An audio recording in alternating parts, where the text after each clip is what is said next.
오직 예수님밖에 없습니다.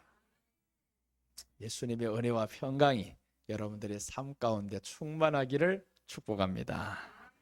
오늘 레위기 14장 1절에서 9절 말씀을 통해서 진 밖에서의 의식, 의미, 이런 말씀으로 전해드리겠습니다. 진 밖에서 의식이 있어요.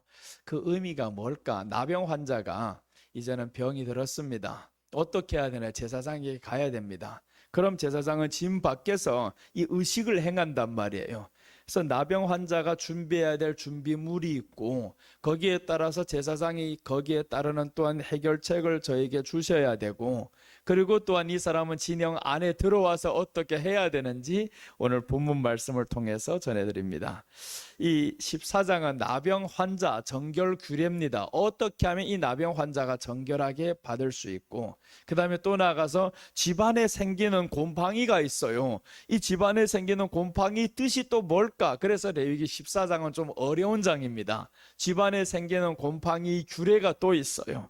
그래서 오늘 본문 말씀을 통해서 진 밖에서 의식 의미입니다. 첫째 보십니다. 새 하나는 흐르는 물에 질그릇 안에서 잡아야 합니다. 새 하나는 흐르는 물에 질그릇 안에서 잡는다. 4절 5절 같이 읽겠습니다.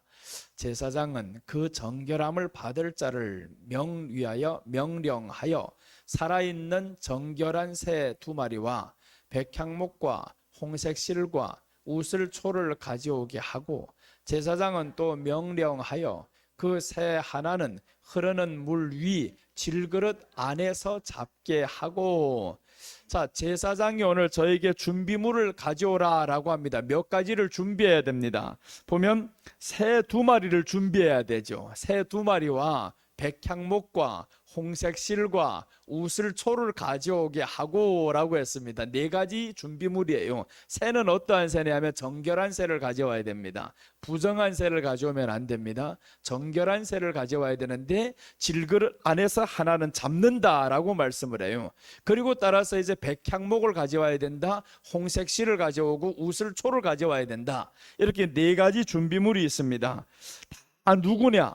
백향목이라는 것은 이 나병 환자와 정반대의 성격을 가지고 있어요. 백향목은 나무 중에 나무예요. 반듯하게 자라는 나무. 근데 나병 환자는 어떤 거냐 하면 모든 게 어그러졌습니다. 이게 피부가 잘못되고 터지고 대고 막 이래가지고 상처나고 이 모든 게 어그러진 상태예요. 그러니까 이 어그러진 상태인 죄인의 우리 모습이 바로 나병이란 말이에요. 이 나병 환자와 백향목을 딱 비교해보는 거 완전히 정반대인 거예요. 백향목은 너무 꼿꼿하게 잘 자란 나무예요. 그런 백향목은 누구를 의미하냐면 예수님을 의미하는 거예요. 정결한 새도 예수님을 의미합니다. 홍색 실은 뭐냐? 붉은색이에요. 예수님이 흘리신 피를 의미합니다. 우슬초는 박하초입니다. 향기 나는 초잖아요. 향기로 냄새 나는 초. 다 예수님입니다.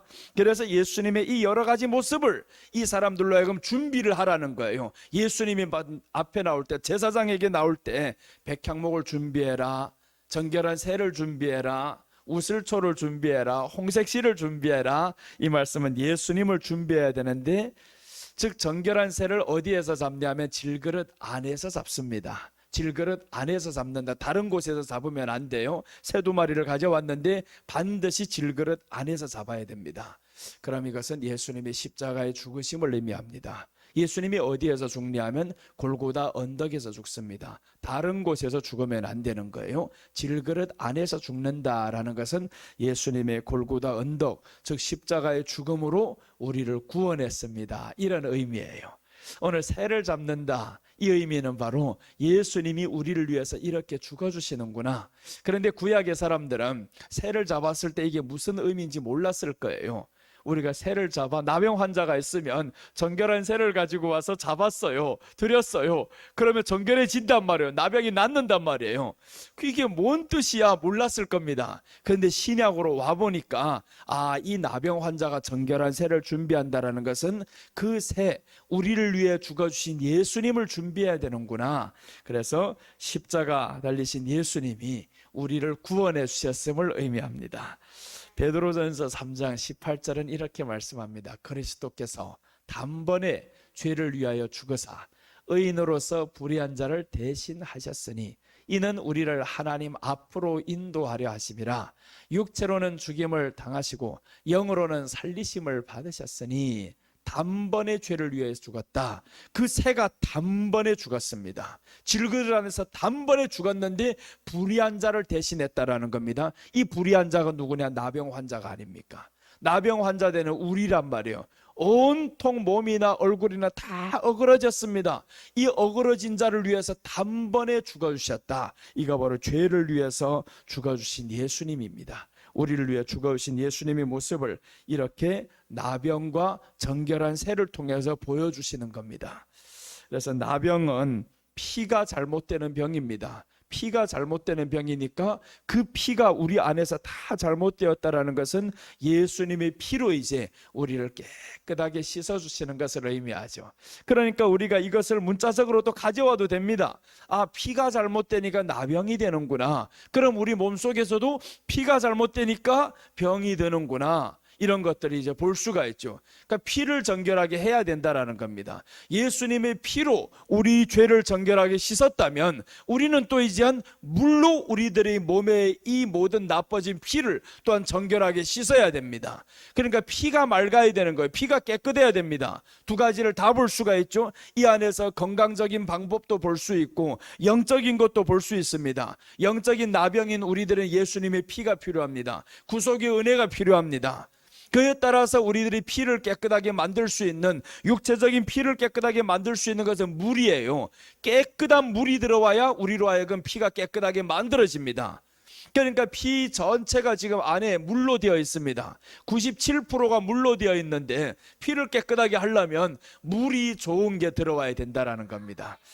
자, 그래서 오늘 질그릇 안에서 잡는다. 정해진 곳에서 잡는 겁니다. 다른 곳에서 잡으면 안 됩니다. 정해진 곳에서 잡는다. 이것을 계속 구약에서 설명합니다. 출애굽기 12장 6절에 보시면 이달 열 나흘 날까지 간직하였다가 해질 때에 이스라엘 회중이 그 양을 잡고 그 피를 양을 먹을 집 좌우 문설주와 임방에 바르고 그 밤에 그 고기를 불에 구워 무교병과 쓴 나물과 아울러 먹되라고 했습니다. 열 나흔 날까지 간직하였다가 라고 나옵니다. 열 나흔 날은 신약 성경에 오셔서 예수님이 잡힌 날이에요. 유월절 날입니다. 유월절 날에 예수님이 잡히시고 그 다음 날에 이제 돌아가시는 거죠. 그러니까 열 나흔 날까지 간직해야 된다는 것은 그 전에는 양을 잡지 못합니다. 그 전에는 예수님이 죽지 않는다 이 말이죠. 정해진 날에 죽고 정해진 장소에서 죽는다. 이것을 구약 성경에서 이미 말씀하셨어요. 이 말씀은 다시 말하면 우리들을 향한 구원이 이미 정해지셨다라는 겁니다. 십자가로 인해서 반드시 구원받는다. 다른 거로는 안 된다. 이것을 이미 말씀해 주신 겁니다. 그런데 오늘날 수많은 사람들이 십자가의 구원에 대해서 아주 소홀하게 생각한단 말이에요. 십자가의 구원을 무시하면 안 됩니다. 우리가 교회 나와서 예배 드리는 게 왜 드립니까? 그 십자가의 구원 때문에 그런 거예요. 예배를 드림으로 인해 가지고 우리가 이 십자가의 은혜가 다시 한번 회복이 되고 성도의 교제를 통해서 또한 십자가의 은혜가 점점 충만해지고 그래서 우리가 예배가 필요한 것이고 성도의 교제가 필요한 겁니다. 그래 우리가 조금 멀어도 힘들어도 하나님 앞에 나오는 이 예배가 중요한 거예요. 예배 드릴 때 우리가 한 번이라도 정말 충만하게 드려져야 됩니다. 이 한 시간을 하나님 앞에 한번 놓쳐버리면요 엄청난 손해가 납니다. 하나님의 은혜 한 번이면 세상에 못할 일이 없습니다. 신약 성경에서 이제 수로보니게 여인이 나옵니다. 딸이 귀신 들렸어요.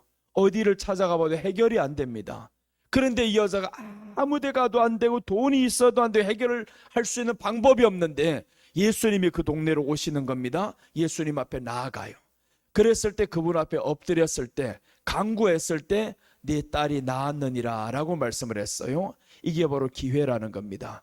기회가 주어질 때 예수님이 우리 앞에 오실 때 이 기회를 놓치지 말라는 거예요. 그 기회를 놓치지 않았던 이 여인은 딸도 낳았습니다. 행복한 가정으로 다시 회복이 되었어요. 그러니까 우리에게 주어지는 기회예요. 이 주일날에 하나님 앞에 나와서 예배드리는 것은 우리에게 축복받을 수 있는 기회라는 겁니다.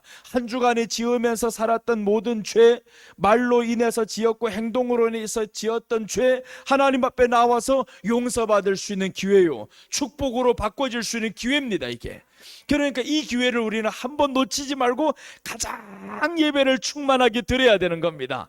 설교도 마찬가지예요. 나는 왜 몇 시간마다 이렇게 설교에 힘을 다 쏟냐면 이 땅에서만이 할 수 있는 설교입니다. 천국 가보면 누가 나를 시키겠어요? 천국 가보면 훌륭한 목사들 더 많아요. 이제 몇 달 전에 천국 가셨던 조영기 목사님이 있는데 나를 시키겠습니까? 그 위에 또 더 있잖아요. 베드로가 있는데 시키겠냐고요. 누가 나를 시켜요? 그러니까 나는 이 땅에서 생명 있는 동안에 최선을 다해서 해보자, 이거 최선을 다해서. 그래 내가 설교할 수 있는 기회를 놓치지 않는 겁니다. 사람이 몇 명 있든 상관 안 합니다. 그저 무조건 할 수 있을 때면 가장 최선을 다해서 즐겁게 해보자. 그래서 여러분, 우리가 먹을 때도 즐겁게 잡수시기를 바랍니다. 뭐든지 이 땅에서만이 먹을 수 있는 거예요. 저기 가면 없어요. 천국 가면 이 땅에 게 없단 말이에요. 그러니까 우리가 이 땅에서 먹을 수 있을 때 할렐루야, 오늘만이 먹을 수 있는 이 음식 이렇게 즐겁게 먹고 적당히 먹고 그렇게 살아야 된단 말이에요. 그러니까 하루를 즐겨야 되는 겁니다. 우리에게는 이 하루는 지나가면 다시 돌아오지 않는 하루예요. 우리에게 주어진 이 예배의 시간은 다시 돌아올 수 없는 예배의 시간입니다. 그러니까 이 시간이 얼마나 소중해요. 하나님 앞에 드려지는 시간이, 야 할렐루야, 오늘도 이렇게 교회 나가는 시간이구나. 다시는 돌아올 수 없는 이 시간을 헛되이 보내지 말자 이거예요. 그래서 마음의 기쁨으로 보내야 되고요, 즐거움으로 보내야 되고요, 하루하루 이렇게 한번 살아보시기를 바랍니다. 오늘 이렇게 해서 예수님이 우리를 위해서 죽으셨어요. 그 시절 열 나흔 날까지 아무도 손댈 수가 없습니다. 예수님을 죽이고자 했던 사람들이 많았어요. 이틀 전에도 죽이고자 했었는데 그 이틀 전 6월절 전이었기 때문에 못 죽입니다. 잡지 못합니다. 때가 돼야 되는 거예요. 우리가 주님 앞에 가실 그 때까지 하나님이 보호하신다고 하셨어요. 그러니까 하나님의 보호를 우리는 철저히 믿고 나아가시기를 바랍니다. 로마서 5장 8절은 이렇게 말씀합니다. 우리가 아직 죄인 되었을 때 그리스도께서 우리를 위하여 죽으심으로 하나님께서 우리에 대한 자기의 사랑을 확증하셨느니라 라고 하셨어요. 아직 죄인 되었을 때입니다.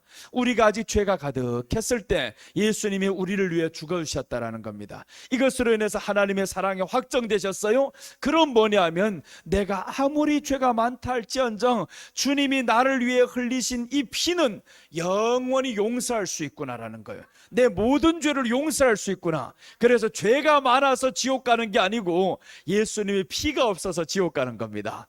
우리가 오늘 이렇게 예수님 앞에 나왔어요. 이거는 예수님 앞에 피 뿌림을 받는 행동입니다. 또 오늘도 예수님의 피로 나를 뿌려주시니 감사합니다. 그 피가 임하다 보니까, 그래서 우리가 성경 안에서 보면 육체의 건강은 영적으로 건강해야 육체가 건강이 오는 거예요. 그래서 영으로 먼저 하나님 앞에 기뻐하고 예배드리고 충만하고 하다 보면 건강해집니다. 자, 오늘 그래서 진밖의 의식 의미, 첫째는 새 하나는 흐르는 물의 질그릇에서 잡으라 라고 했습니다. 이것은 예수님 십자가 죽음으로 죄인을 구원한다, 이런 뜻입니다. 자, 둘째입니다. 살아있는 새는 들에 놓을 것이다 라고 합니다. 7절. 나병에서 정결함을 받을 자에게 7번 뿌려 정하다 하고 그 살아있는 새는 들에 놓을 것이며.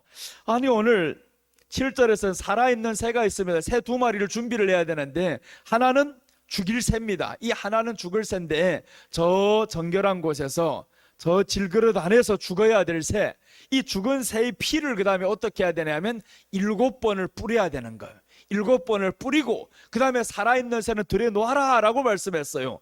살아있는 새를 들에 놓으면 그럼 살아있는 새는 언젠가는 다시 돌아오는 거죠. 다시 돌아온단 말이에요. 그러면 우리가 순서가 있어요. 먼저는 7번 피를 뿌려야 된다. 죽어준 새의 피로 우리에게 7번 뿌려야 됩니다. 나병 환자에게 7번 뿌려라. 그 다음에 너는 이 새를 놓아줘야 됩니다. 이 두 가지 신앙을 가져야 된다는 거죠. 하나님 7번 뿌린 그 피가 예수님의 피를 상징했다 하면 하나는 새를 놓아줘야 된다. 이 새가 다시 오실 것을 기다려야 된다는 겁니다.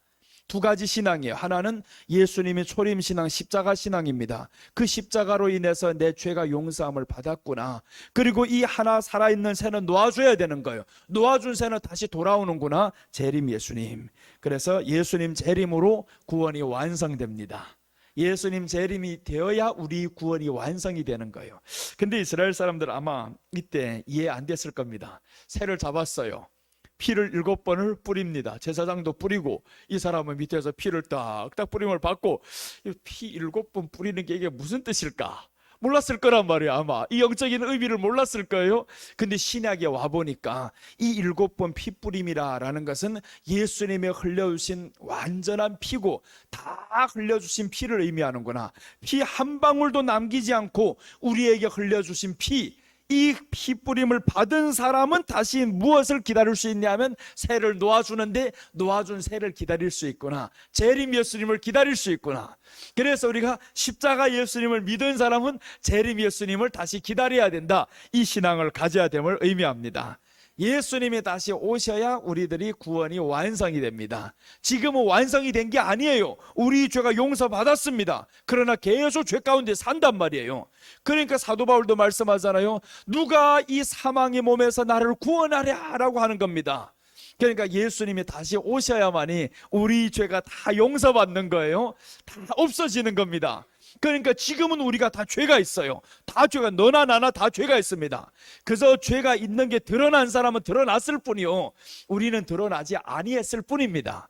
그래서 요한복음 8장에 보면 가늠하다 현장에 잡힌 여자가 있습니다. 재수 없이 잡혔어요. 여자가 사실은 재수 없는 거지. 여자가 보면 이 여자가 가늠하다 현장에 잡혀가지고 사람들에게 질질 끌려서 왔단 말이에요. 예수님 앞에까지 왔어요. 수많은 사람들이 돌을 들고 여자를 치려고 합니다. 그러니까 예수님이 거기에다 땅에다 글을 씁니다. 뭐라고 썼는지를 몰라요. 뭐라고 썼는지는 모르지만 예수님이 일어나셔서 하시는 말씀이 너희 가운데 죄 없는 자가 먼저 돌로 치라. 그랬더니 사람들이 다 놓고 갔어요. 그러니까 생각해 봤어. 이 땅에다 글 쓴 게 뭘까?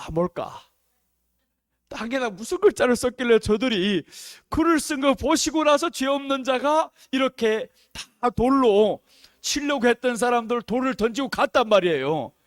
내가 생각해 보니까 이럴 것 같아요. 이 여자는 재수 없이 걸렸다. 니들은 지금 재수 있어가지고 걸리지 아니한 것뿐이다. 그런 것 같아 아마. 그러니까 이 사람들이 다 돌을 들고 있던 것들이 지금 너희 중에 죄 없는 자가 돌을 치라고 했으니까 돌을 들고 치라고 해도 다 죄가 있단 말이에요. 그 말을 해서 깨닫겠냐고요. 그래서 아마 이 여자는 재수 없음, 너희들은 재수 있음, 그렇게 쓸 것 같아요. 사실은 몰라 뭐 썼는지는. 그저 재수 없이 걸렸을 뿐이에요. 오늘날 도둑놈들 봐봐요. 왜 걸립니까? 재수 없이 걸린 거지. 다 그렇습니다. 그럼 우리들 다 마찬가지예요. 하나님의 물건을 도둑질하고 마음에 살인을 하고 간음을 하고 얼마나 많아요. 이런 것들 우리는 들통이 나지 아니했을 뿐인데 그 여자는 들통 난 거예요. 재수 없이 걸려버렸습니다. 그러니까 돌에 맞아 죽을 뻔했어요. 그러니까 서로 정죄할 수 있는 자격이 있냐 없냐 이거죠. 하나는 재수 없이 죄가 드러났을 뿐이고 너는 이 안에 마음에 이 죄가 가득한 게 그 여자가 왜 이렇게 들통났을까요? 마음에 품었던 죄란 말이에요. 이게 지금 드러났습니다. 그래서 예수님이 말씀하잖아요. 사람이 마음으로 음욕을 품은 자마다 이미 간음하였느니라고 했습니다. 그 간음의 현장이 어떻게 해서 드러났냐고요. 마음에 품었던 죄가 아닙니까? 그럼 너희들 지금 마음에 품은 죄가 없냐 이거지. 이 여자는 지금 현장에서 잡혔는데 너희들은 마음에 이렇게 간음하는 이 생각을 품은 적이 없냐?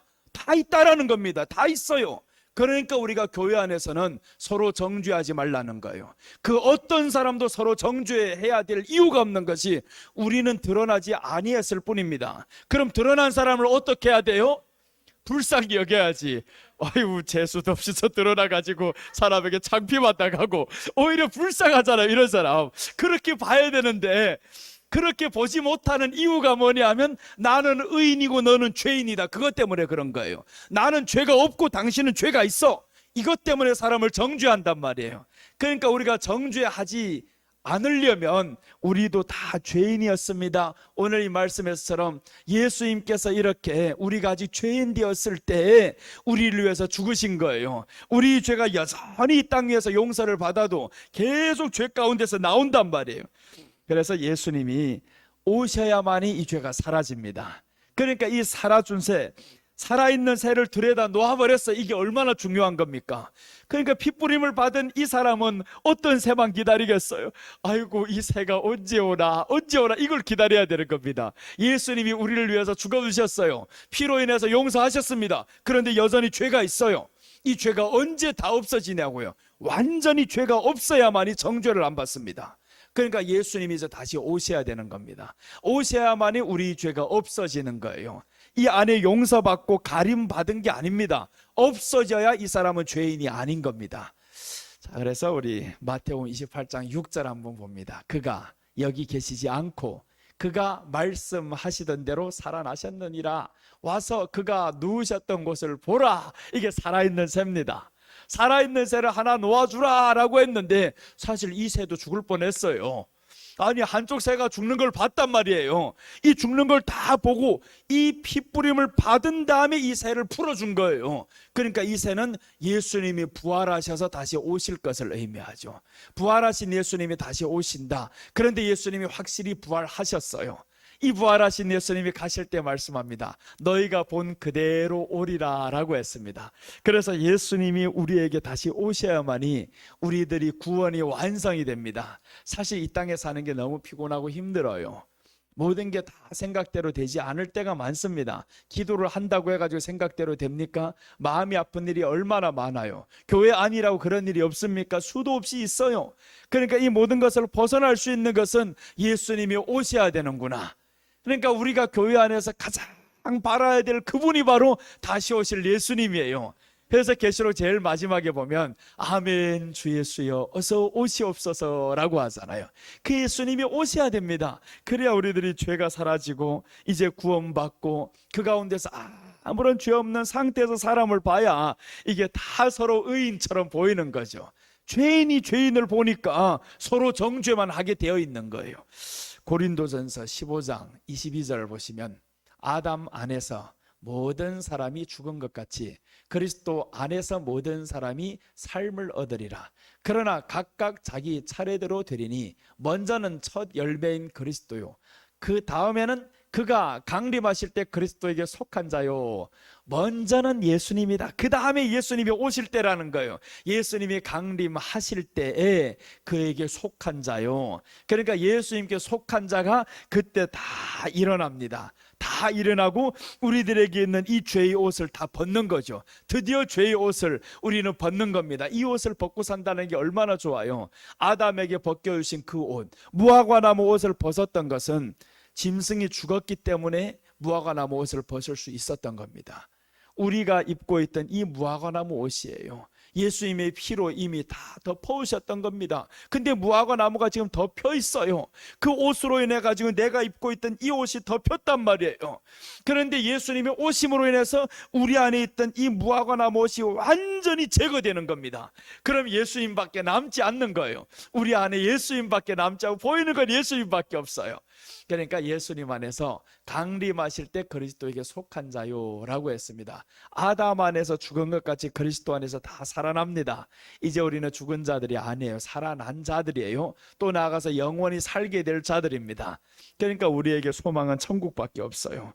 놓아주는 새는 부활하신 예수님, 재림하실 예수님입니다. 죽은 새의 피는 나병 환자를 깨끗하게 정결하게 했습니다. 이 나병 환자인 우리를 정결하게 했어요. 덮어주셨습니다. 그러니까 이제 우리가 해야 될 것은 위의 것을 생각해야 됩니다. 이 새가 언제 오려나 언제 오려나. 그런데 영적인 뜻을 모르면 이 사람들도 마찬가지였죠. 구약에서는 자꾸 나병 환자가 정결한 새를 잡아라, 또 이제 양을 잡아라, 양을 잡고 피를 7번 뿌렸다, 이거 하나의 의식으로만 갔단 말이에요. 그래서 오늘 제목이 이 예식, 의식이에요. 의식. 진영 밖에서의 의식이란 말이에요. 이 의식으로만 알았었는데 이 의식이 뭐냐 봤더니 결국에는 예수님이 우리를 위해서 죽어주시는 이 모든 과정이구나 이거예요. 이런 의식을 계속 반복을 했을 때, 그럴 때 이 사람들이 예수님이 죽어주시는 그 모습을 탁 보면 바로 깨우쳐진단 말이에요. 그래서 실체인 예수님이 중요하고 의식을 행했던 사람들, 이 모든 과정이 중요한 이유가 이런 의식을 하다 보니까 이 실체가 드러나면 이게 중요성을 알게 됩니다. 그 깨닫는 깊이가 달라지는 거죠. 확 터진단 말이에요. 이래서 의식이 중요했었구나. 예배의 의식이 그게 아닙니까? 계속 예배를 드립니다. 예배를 드리고 구원받은 이 사람들이 하나님 앞에서 감격의 의식을 계속 돌리는 겁니다. 또 돌리고 하다 보면 예수님이 오셨을 때 그 감격이 얼마나 더 크겠냐고요. 골로새서 3장 2절 봅니다. 위의 것을 생각하고 땅의 것을 생각하지 말라. 이는 너희가 죽었고 너희 생명이 그리스도와 함께 하나님 안에 감추어졌음이라. 우리 생명이신 그리스도께서 나타나실 그때에 너희도 그와 함께 영광 중에 나타나리라. 아멘. 위의 것을 생각하라는, 땅의 것을 생각하지 말라. 땅의 것 좀 이루어 앉으면 어때요? 좀 부족하면 어때요? 생각하지 말라는 거예요. 너무 그렇게 땅의 것 생각하지 말라. 그래서 하나님 앞에 구했던 것 주실 줄로 믿습니다 했어요. 우리가 믿습니다. 근데 다음 주 감사절까지 안 생겼어요. 그럼 안 생기면 주신 것으로 인해서 감사하라 이거지. 나는 지금까지 생길 줄로 믿어요. 아버지 다 채울 줄 믿습니다 라고 했는데 가령이란 말이에요. 이 다니엘 세 친구가 저 풀무불 속에 들어갈 때처럼 그리 아니하실지라도 하잖아요. 그리 아니, 이건 의심이 아니에요. 의심은 아니고 그리 아니하실지라도라는 두 가지 신앙이 또 있어야 됩니다. 범사에 감사하는 신앙을 또 가지고 하나님이 고쳐주시고 해결해 주시는 믿음도 있어야 되지만 그리 아니하실지로라는 믿음도 있어야 됩니다. 그거는 그 후에 생각하는 거고 지금은 무조건 뭐만 생각하느냐? 하나님이 주심을 감사합니다. 이것만 생각하는 거예요. 그러다 그 훗날이 딱 돼가지고 안 줬어요. 그러면 아직 때가 안 됐지. 그리 아니하시죠. 그때 이것을 적용하면 되는 거예요. 지금은 아직 그날이 안 됐으니까 적용하지 말자 이거. 이거 여기까지 적용하지 말고 왜 안 될 걸 미리 생각해? 안 될 건 생각하지 말고 우리는 된 것만 생각하는, 하나님이 주실 것만 생각하면서 할렐루야 감사합니다라고 이렇게 자꾸 나가면 되는 거예요. 그래서 오늘 우리가 땅의 것을 생각하지 말라. 우리가 생각해야 될 것은 위의 것입니다. 하나님의 나라입니다. 그것을 생각하고 우리 생명이신 그리스도께서 나타나실 그때 너희도 그와 함께 영광 중에 나타나리라 라고 했습니다. 영적으로 다시 살아나게 됨을 의미하죠. 영적으로 우리는 다시 살아나게 되면 육은 여전히 완전하지 못합니다. 죄 투성입니다. 그래도 이제 예수님이 오시면 우리들의 영과 육이 완전해집니다. 자, 오늘 이렇게 진영 밖에서의 의식 의미에 대해서 봤습니다. 첫째는 새 하나는 흐르는 물에 질그릇 안에서 잡았다라고 했습니다. 예수님 십자가 죽음으로 죄인 구원합니다. 둘째는 살아있는 새는 들에 놓을 것입니다. 예수님 재림으로 구원이 완성됩니다. 진영 밖에서 의식 의미 셋째입니다. 셋째 보시면 옷을 빨고 털을 밀고 몸을 씻을 것이다 라고 했습니다. 옷을 빨아야 된다, 털을 밀어야 된다, 몸을 씻어야 된다. 8절 9절입니다. 정결함을 받는 자는 그의 옷을 빨고 모든 털을 밀고 물로 몸을 씻을 것이요 그리하면 정하리니 그 후에 진영에 들어올 것이나 자기 장막 밖에 이래를 머물 것이요 일곱째 날에 그는 머리털을 밀되 머리털과 수염과 눈썹을 다 밀고 그의 옷을 빨고 몸을 물에 씻을 것이라 그리하면 정하리라 라고 했습니다. 아니 일곱째 날에는 이 머리털로 다 밀고 눈썹도 밀어버려야 되고 다 밀고 들어오라는 거예요. 밀고 들어와라. 그러면 이 눈썹과 머리털이 이게 다 언제 상황이냐면 나병이었을 때의 상황입니다. 이 모든 흉측한 모습을 다 없애버리고 오라. 옷을 빨아야 된다. 옷을 빨고 너희가 입었던 이 더러운 옷을 다 빨고 머리털도 밀고 몸도 씻을 것이고 이것은 무엇을 의미하냐면 진영 안으로 들어갈 자입니다. 이 사람은 진영 안으로. 진영 밖에 있을 때는 그대로 있어도 되는데 이제는 핏부림을 받았어요. 진영 밖에서 핏부림을 받았고 새 하나도 놔줬고 그 다음에는 진영 안으로 들어가야 됩니다. 진영 안이라는 것은 예수님 안에서를 의미하고 나아가서 천국 들어갈 자를 의미하기도 해요. 그럼 빨아야 된다. 옷을 빨고 몸을 씻고 이것은 회개를 의미합니다. 예수님 안에서 사는 사람들은 회개의 삶을 살아야 함을 의미합니다. 예수님 안에서 사는 사람 회개의 삶을 살아야 됩니다. 정결의식을 통해서 진영 안에 들어가서 살기 위해서 이 사람들은 회개를 해야 된다 이 말입니다.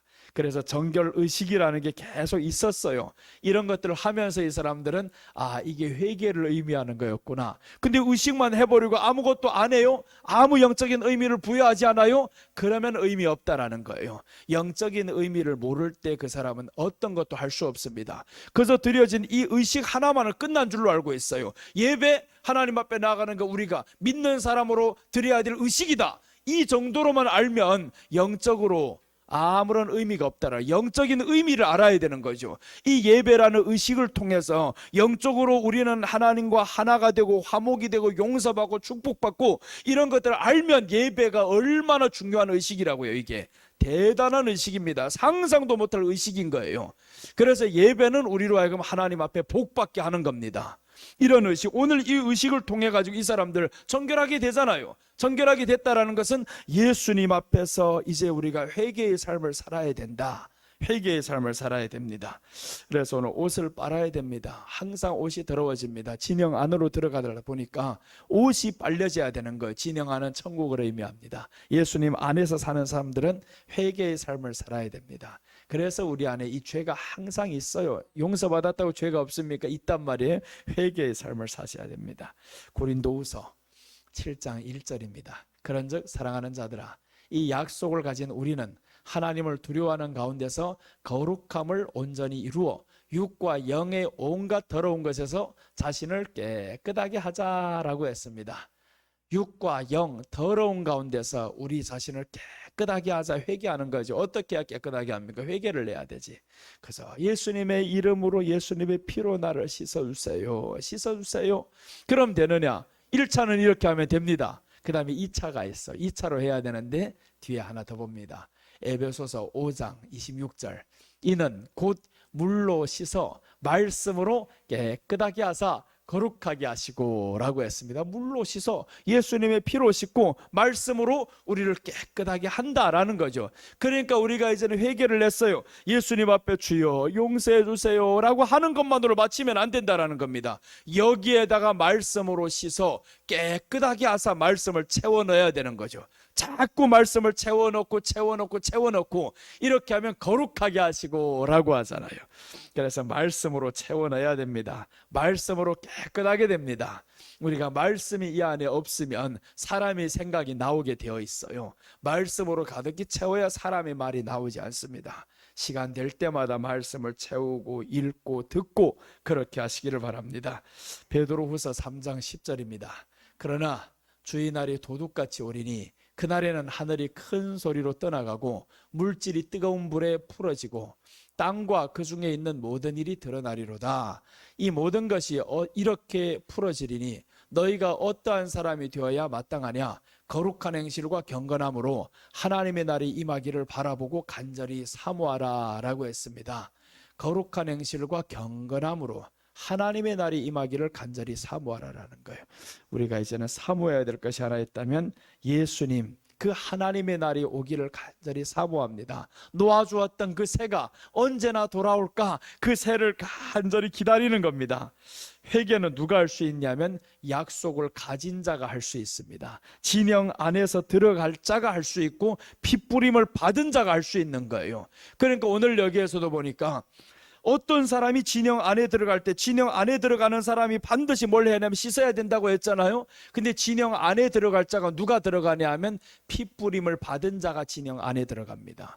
핏부림을 받지 못한 자가 어떻게 진영 안에 들어가요? 약속을 받지 못한 자가 어떻게 진영 안에 들어갑니까?